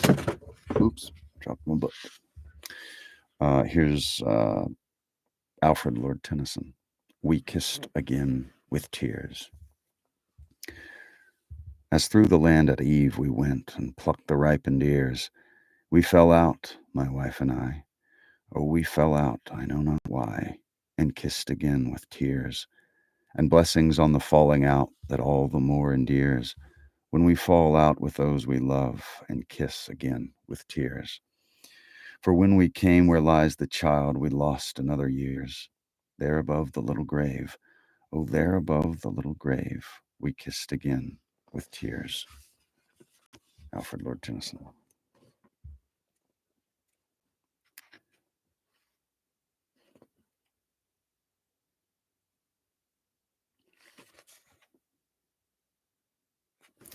Edmund Spenser. My love is like to ice. My love is like to ice, nigh to fire. Here comes it then that this her cold so great is not dissolved through my so hot desire, but harder grows the more I her entreat. Or how comes it that my exceeding heat is not allayed by her heart frozen cold, but that I burn much more in boiling sweat and feel my flames augmented manifold? What more miraculous thing may be told, that fire, which all things melts, should harden ice, and ice, which is congealed with senseless cold, should kindle fire by wondrous device? Such is the power of love in gentle mind, that it can alter all the course of kind. Edmund Spenser. My love is like to ice. Emily Dickinson. I died for beauty. I died for beauty, but was scarce adjusted in the tomb when the one who died for truth was lain in an adjoining room. He questioned softly why I failed. For beauty, I replied, and I for truth, themself are one. We brethren are, he said, and so as kinsmen met a night, we talked between the rooms, until the moss had reached our lips and covered up our names. I died for beauty. Emily Dickinson.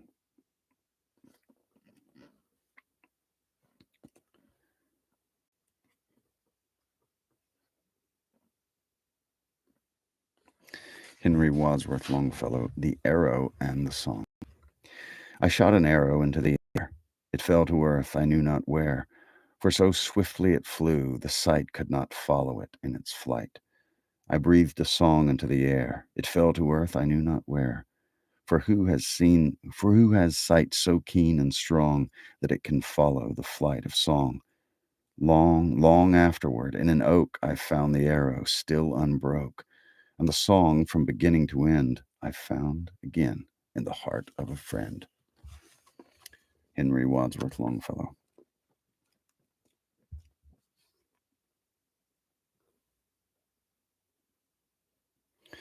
There's Robert Browning. Oh, never star was lost. Oh, never star was lost. Here we all aspire to heaven, and there's heaven above us. If I stoop into a dark, tremendous sea of cloud, it is but for a time. I press God's lamp close to my breast. Its splendor, soon or late, will pierce the gloom. I shall emerge some day. Robert Browning.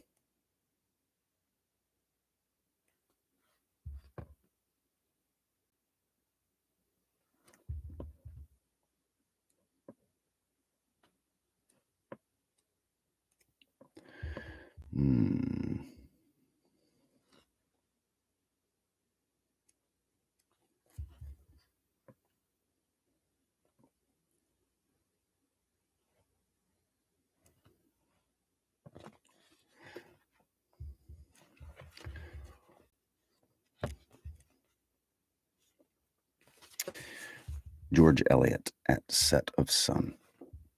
If you sit down at set of sun and count the acts that you have done, and counting find one self-denying deed, one word that eased the heart of him who heard, one glance most kind that fell like sunshine where it went, then you may count that day well spent. But if through all the livelong day you've cheered no heart by yea or nay, if through it all you've nothing done that you can trace that brought the sunshine to one face, no act most small that helped some soul and nothing cost, then count that day as worse than lost.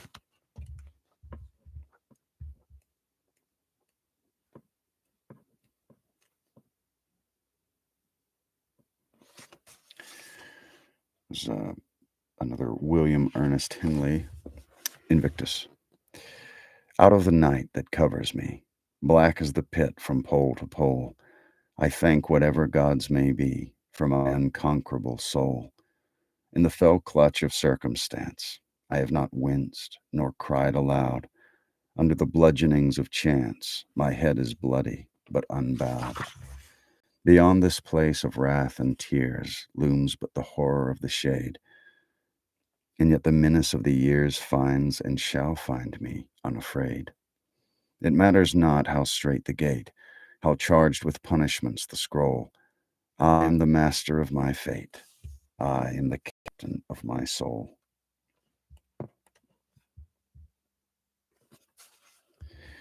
Ella Wheeler Wilcox, You Never Can Tell.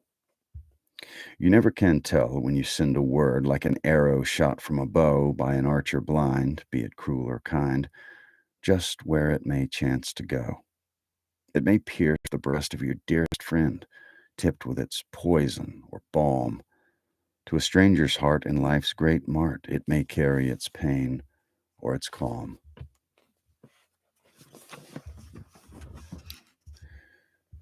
Robert Frost, The Road Not Taken. Two roads diverged in a yellow wood, and sorry I could not travel both and be one traveler. Long I stood, and looked down one as far as I could to where it bent in the undergrowth.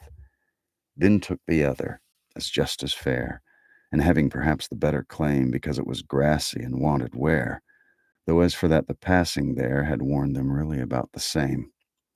And both that morning equally lay in leaves no step had trodden black. Oh, I kept the first for another day. Yet knowing how way leads on to way, I doubted if I should ever come back. I shall be telling this with a sigh, somewhere ages and ages hence. Two roads diverged in a wood, and I took the one less traveled by, and that has made all the difference. Robert Frost, The Road Not Taken.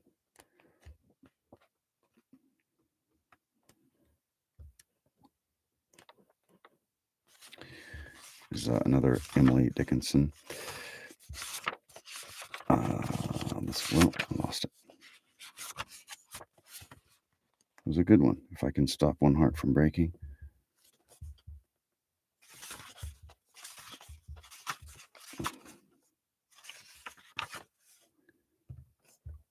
Well, here's another one.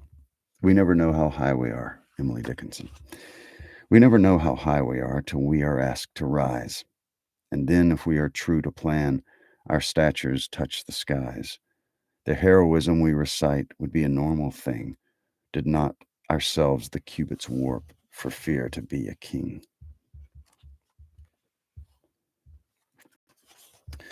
The Village Blacksmith by Henry Wadsworth Longfellow. Under a spreading chestnut tree, the village smithy stands.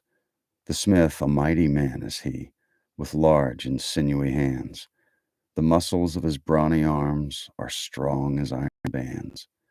His hair is crisp and black and long. His face is like the tan.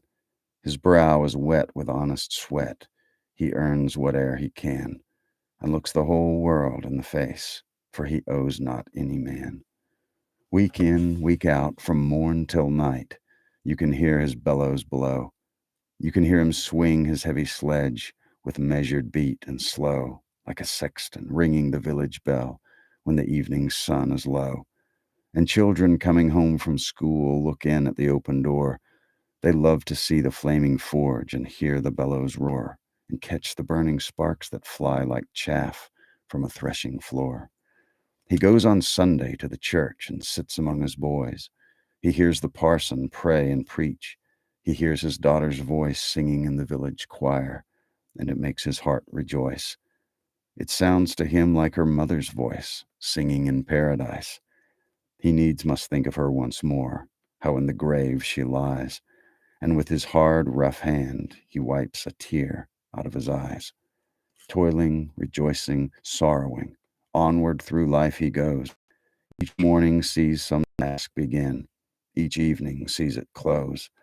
Something attempted, something done, has earned a night's repose. Thanks to thee, my worthy friend, for the lesson thou hast taught.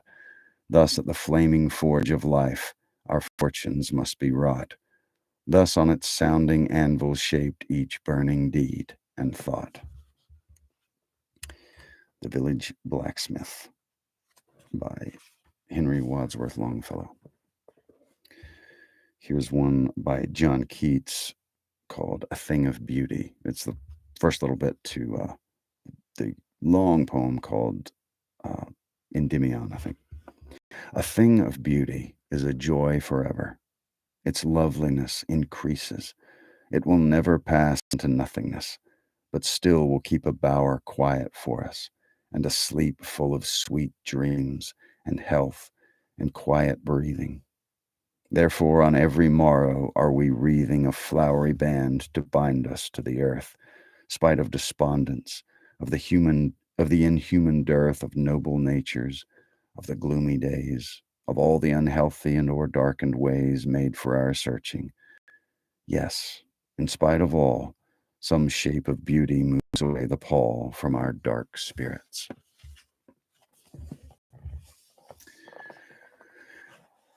Julianne, I appreciate that. I'm a voice actor. This is how I get my practice in. The commercials I do are usually kind of boring. This is my favorite kind of thing.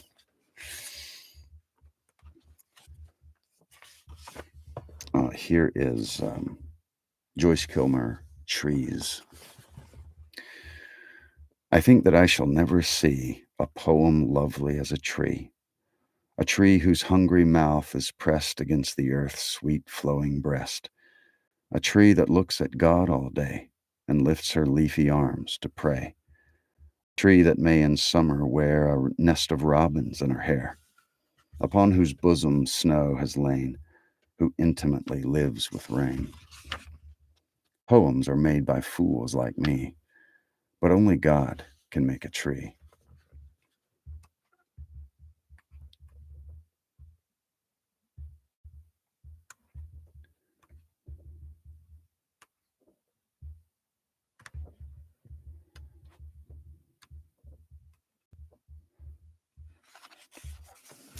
See what time for one more, maybe.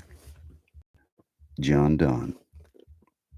And whether you're watching this live or the replay, um, any of these lives, always feel free to drop a request in the live. I just read some of my favorite stuff, and then if anybody wants, has a request, go for it. John Donne. Death, be not proud. Death, be not proud, though some have called thee mighty and dreadful, for thou art not so. For those whom thou thinkest thou dost overthrow, die not, poor death, nor yet canst thou kill me. From rest and sleep, which but thy pictures be, much pleasure then from thee much more must flow, and soonest our best men with thee do go, rest of their bones and soul's delivery. Thou art slave to fate, chance, kings, and desperate men, and must with poison, war, and sickness dwell, and poppy or charms can make us sleep as well, and better than thy stroke. Why swellest thou then? One short sleep past, we wake eternally, and death shall be no more. Death, thou shalt die. John Donne, death be not proud. Well, I think that is about it for me this evening. Appreciate you.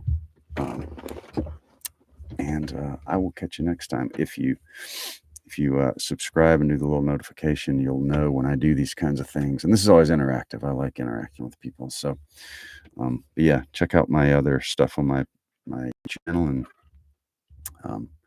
yeah, hope to see you in here again sometime. So have a great night.